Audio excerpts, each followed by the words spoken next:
The women's? What is this? And why can it be unlocked and locked?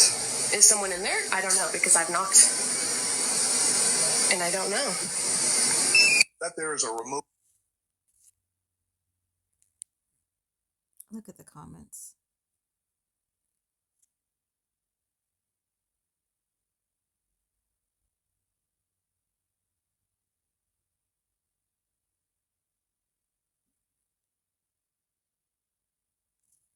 Let me just like that one.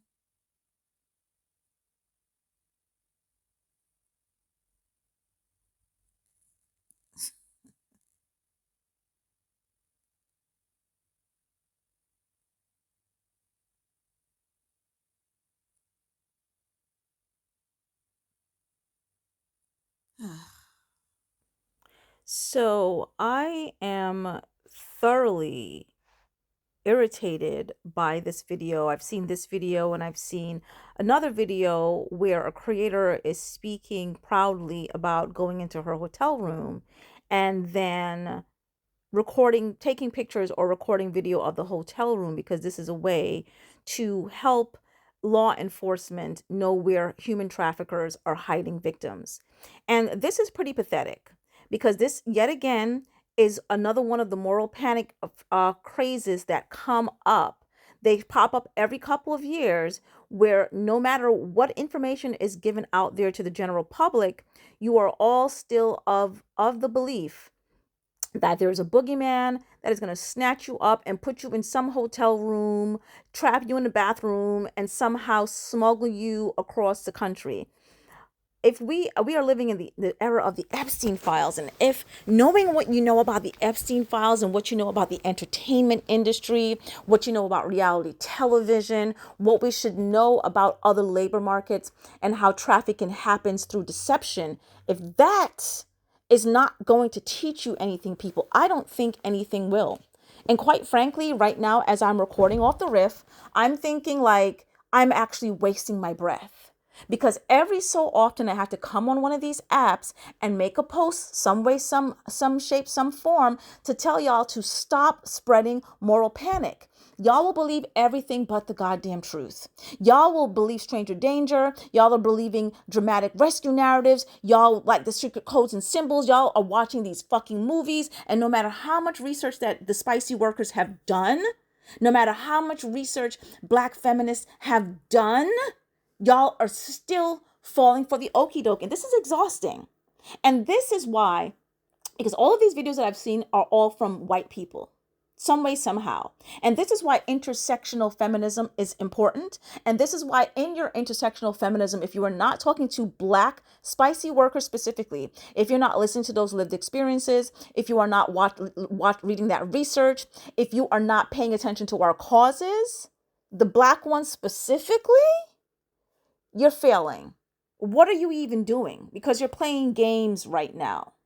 I don't have time to go through an entire historical context, taking you from the transatlantic slave trade to modern day slavery right now, because that is for the work for you to do. But also, I've been doing this work since undergrad, and I'm pretty sure it was included in my grad school work as well, and it's also included in my current advocacy and the advocacy of other advocates, black and white and everybody in between. So the information is out there. You can find it if you really want to find it. But y'all are stubborn as hell, and y'all want to believe hocus pocus stories than the truth. But let me briefly just say this to you: the likelihood that if there is some kind of hotel that traffickers are holding someone in, there's a high likelihood that your governing bodies has something to do with it. Surprise! They know. Surprise! Are you stunned?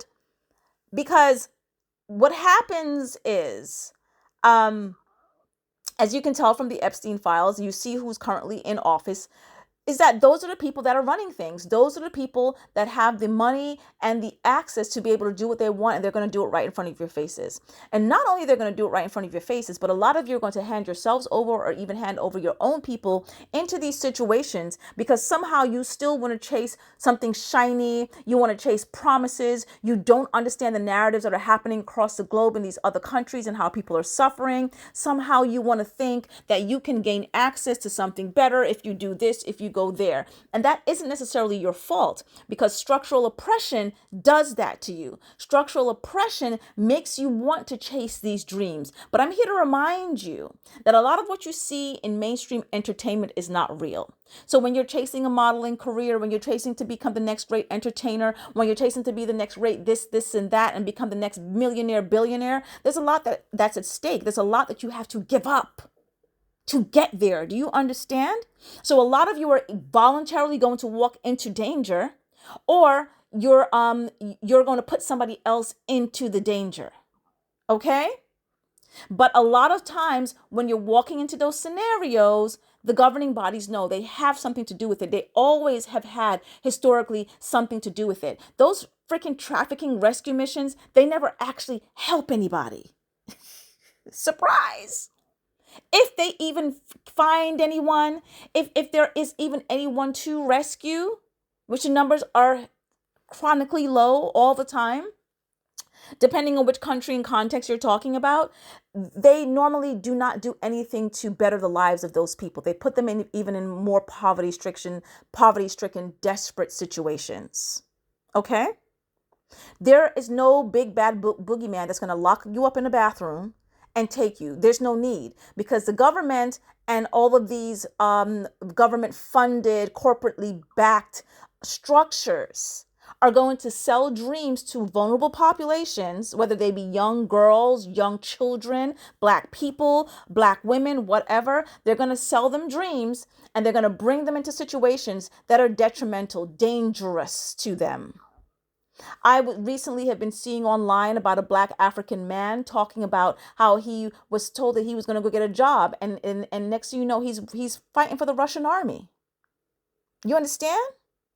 So I'm sick and tired of seeing these lazy takes where you are feeding into the system of surveillance. There's so much information out there now about not feeding the system of surveillance, how to de-surveil your life. And then I've got to come online and see praise from white women, particularly a lot of times it's white women spreading information to feed into the corporate machine of surveillance. These corporate monsters who you are giving information to, or whatever hotel room that you were in, are first-handed, red-handed responsible for the poisoning of the water of communities, black communities, particularly in the United States. They are single-handedly involved in destroying the communities across the globe. Do you understand this? They are single-handedly the ones that are going to be responsible for surveilling you and destroying your air and your water and your detrimental, the resources that are detrimental to your existence on this earth. They're the ones right now that are currently starving out countries like Cuba by not giving them access to the resources, to the oil they need so they can have light, so they can have food. This is who you're feeding information to. And you're feeding information to them because it's better to believe some hocus pocus narrative than it is to believe the truth that black spicy worker feminists have been telling you forever. In 2018, when Backpage.com was seized and when they enacted the Sesta Fosta fucking moral panic bill and made the lives of spicy workers all across the globe more unstable. That should have told you something then, because we have been telling you since then and before then that what they are doing, they are using children as a way to reel you in to buy into their lies. They're lying. They want your data. They want to control your life, your body. They want to stop you from getting medicine, resources, food. They want to keep you in a chronic state of poverty. So you're constantly working for them in this machine. I'm already over at 8 minutes. And I don't really know what more to say other than to tell you, y'all have to wake up. Because if we could be living in a moment where you can have the Epstein files at your fingertips and see how these elites work, and seeing how the elites work is also telling you how the common man works. It's just that the elites have more access and money, but the common man still have access and a little less money. And if we can be living in a time where women are waking up to the patriarchal structure, and we are trying to dismantle that structure, and y'all are still in there feeding that structure under the guise that you're doing something good, but in turn, what you are actually doing is being a fucking op, bitch, you need to get out of my fucking face. For real. Like and follow for more, because you know what? There's so much more to be said on this. I had recorded a video previously about this, and there's so much more to be said about this. I cannot believe that we have the Epstein files at our fingertips, and you see, and we have the unpacking of how reality shows work, of how these people are lied to, and they're put into these really dangerous situations, and they're locked into these spaces for weeks, and they cannot go anywhere. And y'all are somehow thinking, oh, some trafficker is gonna put a thing on a bathroom door. Bitch, don't fucking piss me off. It's International Sex Workers Rights Day. Do not piss me off, because there's too much information.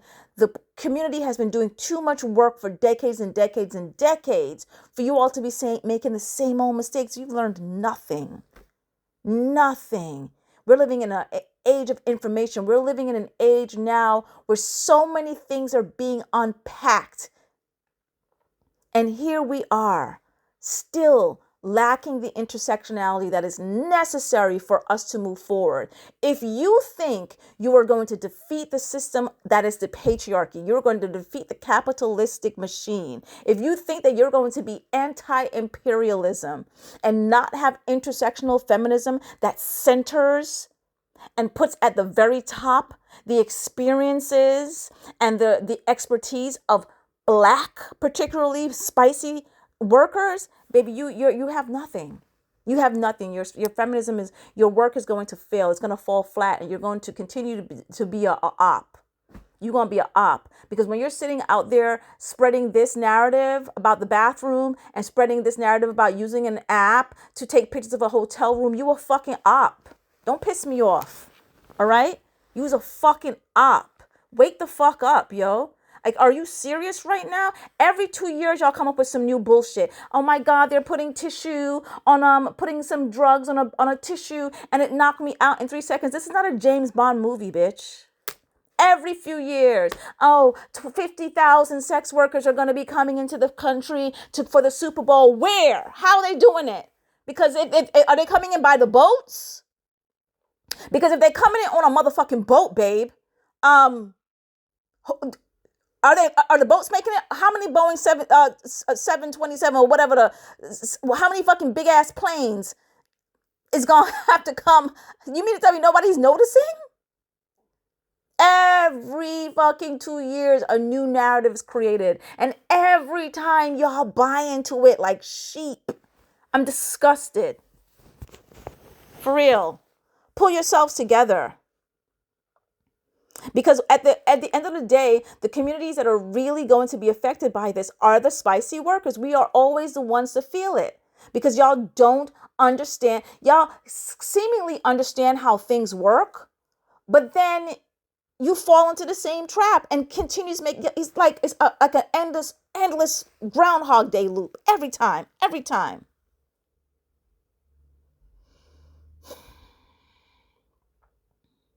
All right, I gotta go.